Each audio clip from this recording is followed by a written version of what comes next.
Hey guys, welcome back to the Joe Silverback Show. I'm your host, Joe Bunton, and today we're going to be talking about education. Education, career, college versus not college, home education versus public education, technical education versus academic education, and anything on the topic. So we are in the 21st century and nobody knows where the job market's going or moving. What we do know is that there's a deluge of college graduates who can't find jobs and who don't know their ass from a hole in the ground because they've gone from high school to college and maybe even to higher college, and they have no connection with the economic world situation. They have no connection with basic economics. Some of them don't even know how to manage their own bank account information.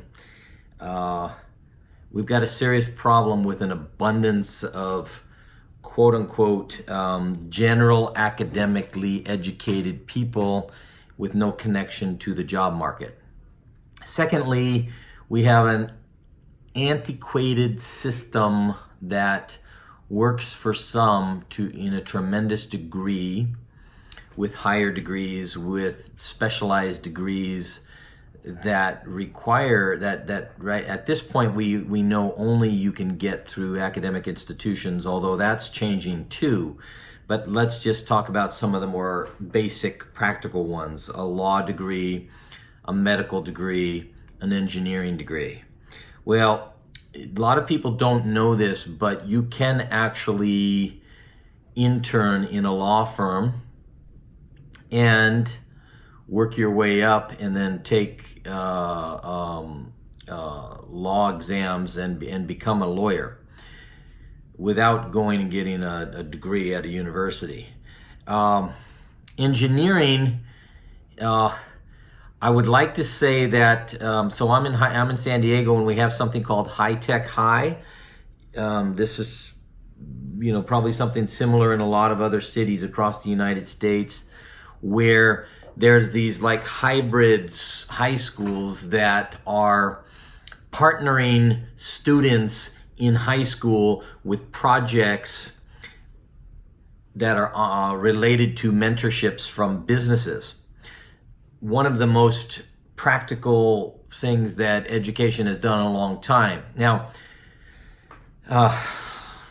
been having a lot of conversations about what's the best way to learn and how we learn and what's the basis of knowledge for it. Nobody knows anymore.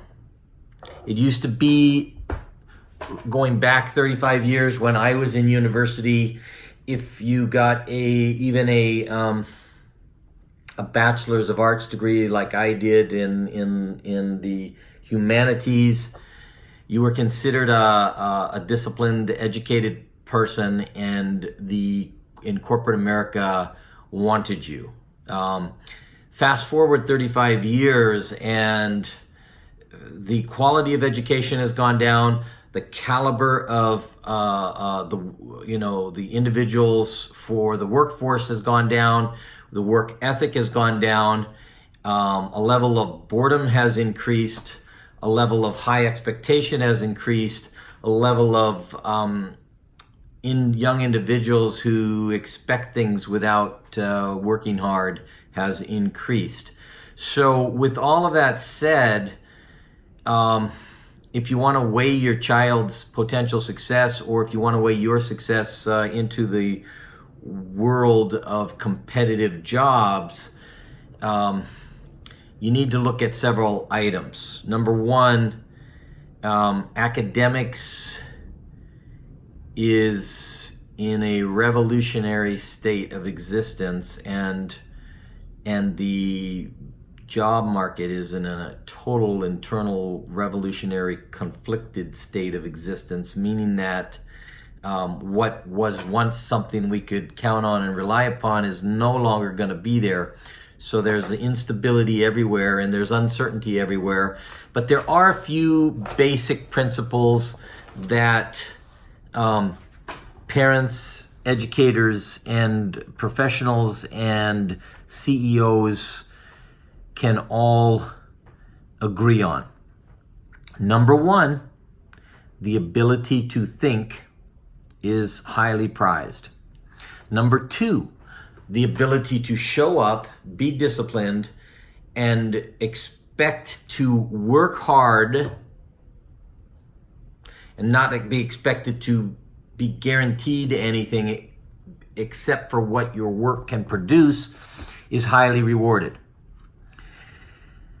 Number three,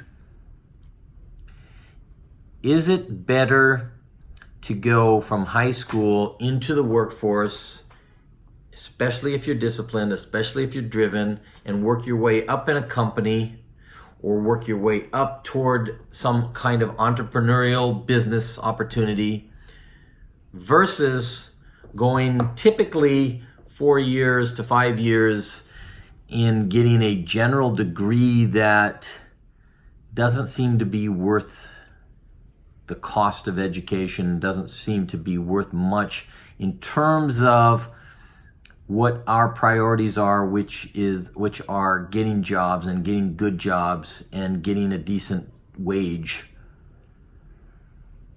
Academics can be a great experience for people like me who love to learn. And it can be also a great experience for people unlike me who don't love to learn, who are forced to learn how to think, how to turn in papers, and how to prepare for exams, meaning that they eventually, hopefully, have to actually work hard and be disciplined in order to pass exams. That can be a good thing. What's becoming totally irrelevant is that there's these jobs that don't want any generalists anymore. There's jobs, too many jobs that want specialists. And even specialists in master's degrees aren't good enough for some positions. So they want a master's degree with a specialization. A master's degree with a specialization. So again, if you're going in the engineering sciences, academia is a necessity. If you're going into teaching, academia is a necessity. If you're going into the business world, academia is not a necessity. It could be a hindrance. If you have salesmanship potential, if you have entrepreneurial potential, if you have a brain where you can think about creating business, academia is not the place for you. It will destroy your entrepreneurial creativity because academia is not designed for entrepreneurs. I don't care what people say. Your best bet, if you want to direct your children in an entrepreneurial way, is do it yourself at home while they're young. Plant the seeds. I planted the seeds of entrepreneurship. I told my children since they were very, very young. You can live at home if you're starting a business or you're going into an academic pursuit where you're very focused on the academic pursuit getting you somewhere. But other than that, you don't have my support. Those are the two choices. In terms of entrepreneurship, I rewarded from a very early age finding ideas and creative endeavors and try to articulate the way in which you could make a business out of them. And every one of my 4 children have this entrepreneurial spirit. And today's world is very, very beneficial and rewarding to entrepreneurs who take a dive, especially take the dive and the risk while you're young. So that's my first choice right there. Now, I'm a big believer, as you know, in the power of the mind and the power of education and the power of reading and the power of writing and the power of learning.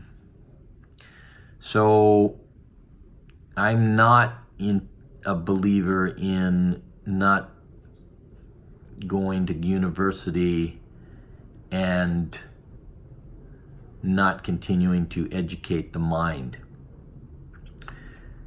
How do we turn people on to the power of knowledge? It should start very early.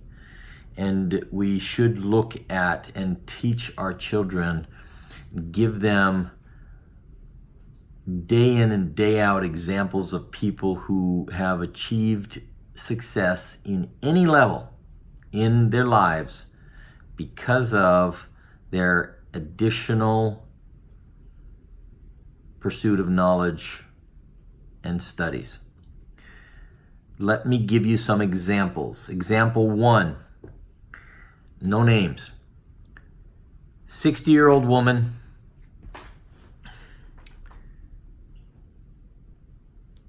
dropped out of college very early, got married very young, had a family, had a husband who was more interested in his pursuit of pleasure than he was in his pursuit of protecting and providing for a family.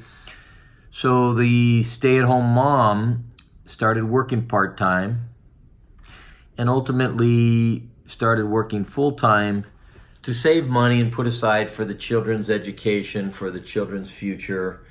And ultimately they split apart, and she pursued website design, taught herself website design, started doing website design. Then she was very good with numbers. Her mother was very good with numbers. Her mother was in accounting. So then she got a job doing bookkeeping and put herself through some courses in accounting. She did not get her accounting certificate. Today, she's making $35 to $50 an hour as an accountant / bookkeeper. And this only came about from two things: her hard work, her drive, and her love of learning, which allowed her to go and take courses and augment some basic skills that she had picked up over a decade of being a secretary, let's say. Okay, let's look at example number 2. Comes from single mother family, didn't have more than a high school education, got waylaid with drugs and alcohol, but was a hard worker. Now is pursuing, makes about $40,000 a year today. No college education, works for UPS, FedEx, one of those, worked his way up with different shipping and transportation companies, all very low-skilled jobs, and is soon going to be having a job making, as a full-time driver, making $50,000 with medical benefits. Okay, I am post-children writer in a MFA program at a reputable university, and I'm with very educated MFA students, colleagues of all different ages and backgrounds, and those people who are looking at graduating with a master's in fine arts, which is like a PhD of writing, or masters of English degrees, or masters of rhetoric degrees, and their job pickings are slim. They're going to compete for college writing courses, teaching college writing courses here and there, and probably will take them a minimum of 5 years before they can get into a full-time position if they're lucky. If they get $50,000 a year within the first 5 years, I would say that that's success. If within 10 years they get up to $70,000, I would say that that's success. Now there's something broken there. There's something broken there. 4 years, 4 years plus 3 years of post-high school, so of college level education and then graduate school, to be making $50,000 and maybe working your way up to $70,000. Okay, this is part one of the education / job market crisis. Okay, stay tuned for part two.